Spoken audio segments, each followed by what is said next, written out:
When we started, we were still getting 2 patients per day, but only 22% of those patients were spending 90% of their stay on the acute stroke unit, which has been proven to be much better for them in terms of outcome.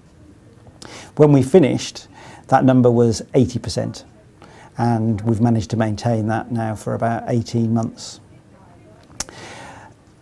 Inside the service, then there's some things that we measure, like the time to scan, the time to their aspirin treatment, the number of people who get clot busting medication, the amount of physiotherapy and occupational therapy.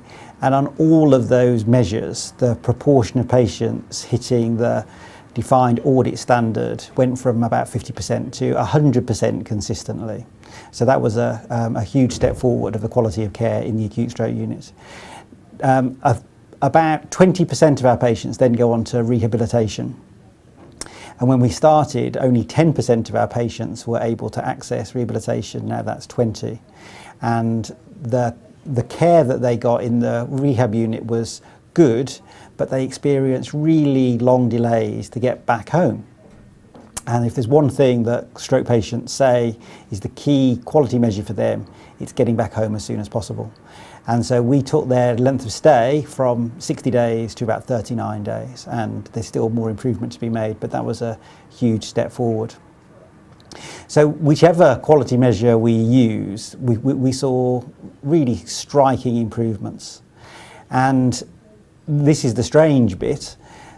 We reduced our utilisation of resources considerably as well. So we started off with 33 beds for stroke patients in the acute trust, and now we can manage on 19. And we started off with 23 rehabilitation beds, and now we can manage on 15. So not only have we seen those striking improvements in quality, we've seen literally savings of about £1.5 million recurrently. Even though the number of patients coming in was incredibly consistent, the real problem that we had was that the length of stay was very, very variable and long. And as a consequence, that was driving poor clinical care. It was also driving very high costs. I mean, we get paid about £4,000 per stroke patient, and it was costing us £6,000. So the question then was, what was driving that variation in length of stay? And I'd been studying this for about 4 years, and I couldn't get at it. And then eventually, as I started thinking about defining what I term value steps, so what are the value steps that each patient requires? So they need a diagnosis, they need treatment, they need complications thinking about, and then they need to get back on their feet.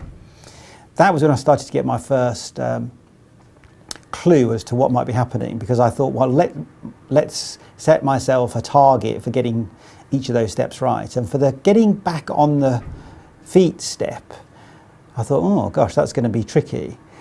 And that then made me realise that if we started looking at stroke patients on their status before they had this stroke, and then categorising them into mild, moderate and severe strokes, suddenly all of the variation in the length of stay was coming from people who were frail and elderly before their stroke who had a severe stroke. I mean, it was literally causing 75% of the bed occupancy, and it was causing 80% of the variation.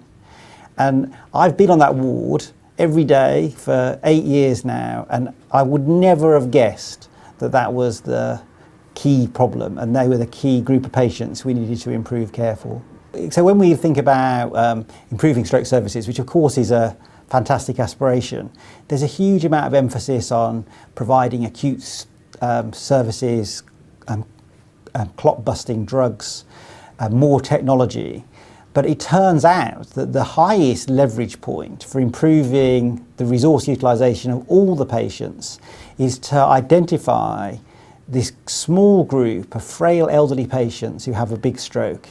And we haven't thought at all about how to design the care for these patients.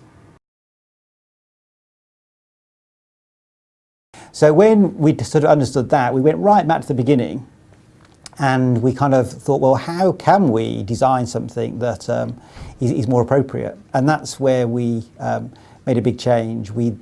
we agreed amongst ourselves that we would offer the patient and the family one of three choices. We'd offer them full care, we'd offer them palliative care, and then we'd offer them something in the middle which we determined expectant care, which is just making sure that the patient gets their background medication, they get fluid, they get the simple drugs, and every 24 hours we go back to the relatives and give them an update and ask them whether they want to go to full care or palliative care. And what we find in 90% of the cases, that right about day 5, 7, they want to move to palliative care. And that's just improved the care of these patients enormously, and it's completely transformed the atmosphere on the ward.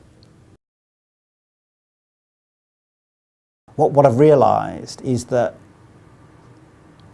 the way you think determines how you actually conceive the problem that you're facing. Now, because I've got new thinking, and I think as a system, I think demand, end-to-end, capability, purpose, that allows me to look at clinical problems in a completely different way.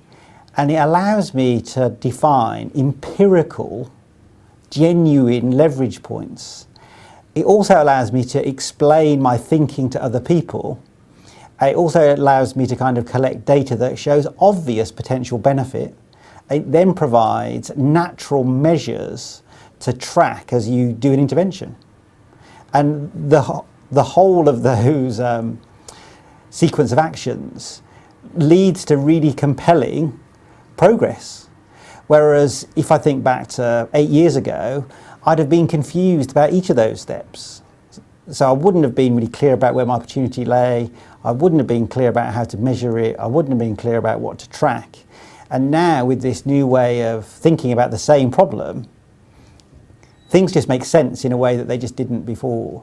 And I can't overstate enough how powerful this change of thinking is.